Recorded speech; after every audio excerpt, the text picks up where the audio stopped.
নমস্কার বন্ধুরা। শান্তিপুরের শান্ত গ্রামে একটি নম্র পরিবার বাস করত।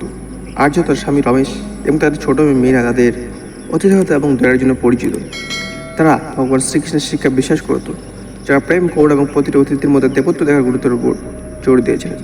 এক সন্ধ্যায় কার্তিক মাসের পবিত্র মাসে আর্য এবং তার পরিবার ভগবান শ্রীকৃষ্ণ শোনার জন্য, ভাগবত গীতা বাণী শোনার জন্য তাদের ছোট্ট বেদি চারপাশে জড়ো হয়েছিল, যেখানে ভগবান শ্রীকৃষ্ণ কতগুলো গভীরভাবে অনুরোধিত হয়েছিল। অতিথি দেবভাব, যার অর্থ হল অতিথি ঈশ্বর। তারা কিংবদন্তি স্মরণ করেছিল যে এই শুভ সময়ে ভগবান কৃষ্ণ তাদের আশীর্বাদ করার জন্য ছদ্মবেশে তার ভক্তদের বাড়িতে যান। এই বিশ্বাসকে সম্মান করার জন্য দৃঢ় প্রতিজ্ঞ আর্য যত্ন সহকারে তাদের বাড়ি প্রস্তুত করেছিলেন।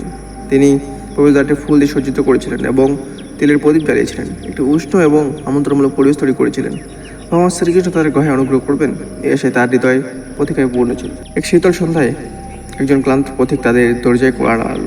লোকটি সাধারণ পোশাক পরা ছিল এবং তার চোখ দীর্ঘ ধর্মের ক্লান্তি প্রতিফলিত করেছিল। বিনা দ্বিধায় আর্য তাকে ভিতরে স্বাগত জানালো। তিনি তাকে আগুনের কাছে একটি উষ্ণ আসন অফার করেছিলেন এবং তাকে একটি শারীরিক খাবার পরিবেশন করেছিলেন।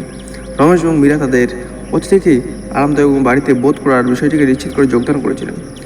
ভ্রমণকারী তাদের উদারতা দ্বারা স্পর্শ করে তার যাত্রা এবং প্রজ্ঞার গল্পগুলি ভাগ করছে, যা আরিয়ার পরিবারের সাথে গভীরভাবে অনুরোধিত হয়েছিল।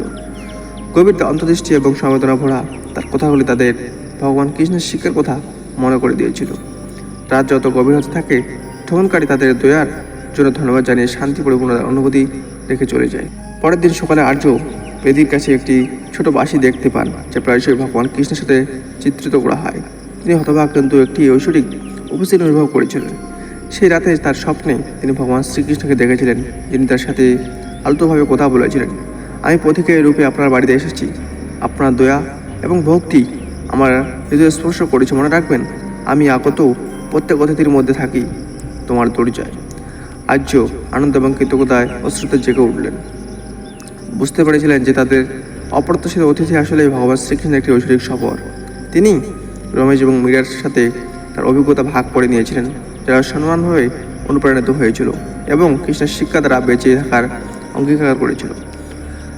তাদের ঐশ্বরিক সাক্ষাৎ থেকে অনুপ্রাণিত হয়ে আজের পরিবার তাদের গ্রামে ভগবান শ্রীকৃষ্ণের বাণী প্রচার করতে শুরু। তারা গ্রামের প্রতিবেশীদের প্রত্যেকের অতিথিকে ভালোবাসা এবং সম্মানের সাথে আচরণ করতে উৎসাহিত করেছিল। প্রতিটি ব্যক্তির মধ্যে ঐশ্বরিকটি দেখে তাদের গল্পটি শীঘ্রই অনুপ্রাণিত আলোকবাড়িত হয়ে উঠে সমবেদনা এবং অতিথিয়তার উপর নির্ভরত একটি সম্প্রদায়কে উৎসাহিত করেছিল। আজের গল্প আমাদের মনে করে দেয় যে ভগবান শ্রীকৃষ্ণের শিক্ষা নিরাপত্তিকারের কথা। যখন আমরা প্রতিটি অতিথি ঐশ্বরিক হিসেবে বিবেচনা করি, তখন আমরা আমাদের হৃদয়কে ভালোবাসা, দয়া এবং আত্মাধিক বৃদ্ধির জন্য উন্মুক্ত করি। অতিথিয়তা একটি পবিত্র কর্তব্য হয়ে ওঠে, সাধারণ বিশ্বকে ঐশ্বরিক সংযোগের মুহূর্তগুলোকে রূপান্তরিত করি। আজকের বাড়িতে ঐশ্বরিক সফর আমাদের শেখায় যে ভগবান শ্রীকৃষ্ণ আমাদের প্রত্যেকের কাছে বিভিন্ন রূপে আসেন, তার শিক্ষা গ্রহণ করে। প্রতিটি অতিথির মধ্যে ঐশ্বরিক দিকে আমরা আমাদের জীবনের আশীর্বাদ এবং অনুগ্রহ আমন্ত্রণ জানাই। আমরা অতিথি দেব ভব এই সম্মানকে সম্মান করার সাথে সাথে আমরা করুণা, ঐক্য এবং ঐশ্বরিকের প্রেমে ভরা একটি জগৎ তৈরি করি, ঠিক যেমনটা আর্য তার পরিবার তাদের শান্তিপুর গ্রামে করেছিল। সো বন্ধুরা, এটা আমার সর্বপ্রথম চ্যানেল সাবস্ক্রাইব করে পাশে থাকুন। জয় হিন্দ, বন্দে মাতরম, জয়।